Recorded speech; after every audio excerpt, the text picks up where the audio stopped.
আসসালামু আলাইকুম ভিউয়ার্স। আশা করছি আপনারা সবাই ভালো আছেন। আমার এই ভিডিওতে আপনাদের একটি দর্শনীয় স্থান দেখাবার চেষ্টা করব।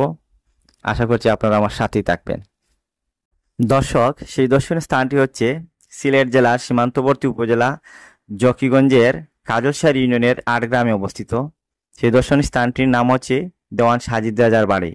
এই বাড়িটি 18 শতকের প্রথম দিকে নির্মিত হয়। সাজিদ রাজা মূলত জকিগঞ্জ ও এর আশপাশ এলাকা শাসন করতেন। আটগ্রাম বাজার থেকে এ বাড়িটি প্রায় 1 কিলোমিটার ভিতরে ঢুকলেই এই বাড়িটি সবার চোখে পড়বে। বাড়িটির সামনে আছে বিশাল একটি পুকুর। সেই পুকুরে আছে সিঁড়ি বাঁধানো। ঠিক বাড়ির পিছনেই আছে একটি মসজিদ। অত্যন্ত মনোরম, অত্যন্ত স্থাপত্য শৈল্পিক বৈশিষ্ট্য এই মসজিদটি। এই মসজিদের সামনে যে পুকুরটি আছে সেখানে মুসল্লিরা অজু করেন, তারপর সেখানে নামাজ পড়েন। দেওয়ান সাজিদ রাজার বাড়ির ভিতরে আছে খাসার ঘর, তারপর 13 চালা টিন ঘর, তারপর সেখানে আছে বিছারালয়। সেগুলো আপনারা আমার এই ভিডিওর মাধ্যমে দেখতে পাবেন। এটি হচ্ছে সেই 18 শতকের প্রথম দিকে নির্মিত দেওয়ান সাজিদ রাজা কর্তৃক নির্মিত মসজিদ।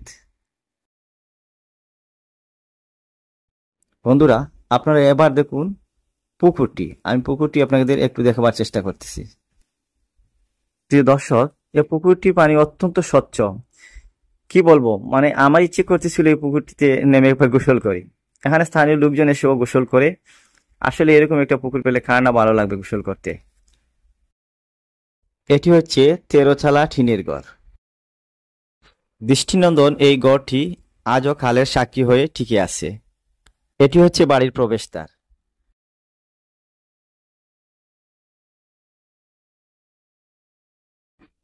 ওই ভিতরে দেখে যাচ্ছি বিছারালয় ও খাজনা আদায়ের ঘর। এখানে বসে সাজিদ রাজার কর্মচারীরা খাজনা আদায় করতেন, এমনকি জমিদারি দেখাশোনা করতেন।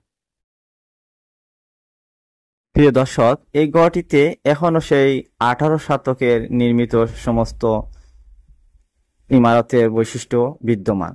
আমি স্থানীয়দের সাথে কথা বলে জেনেছি এগুলা পরবর্তীতে ওনার বংশধররা ধারণ করেছেন এবং এগুলা সংস্কার করে রেখেছেন।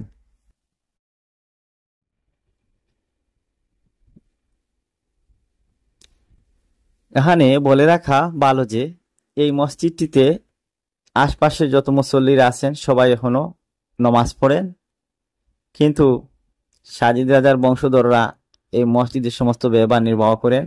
স্থানীয়দের কাছে জেনেছি যে এই মসজিদে কারো অনুদান নেওয়া হয় না, ওনারা এই সমস্ত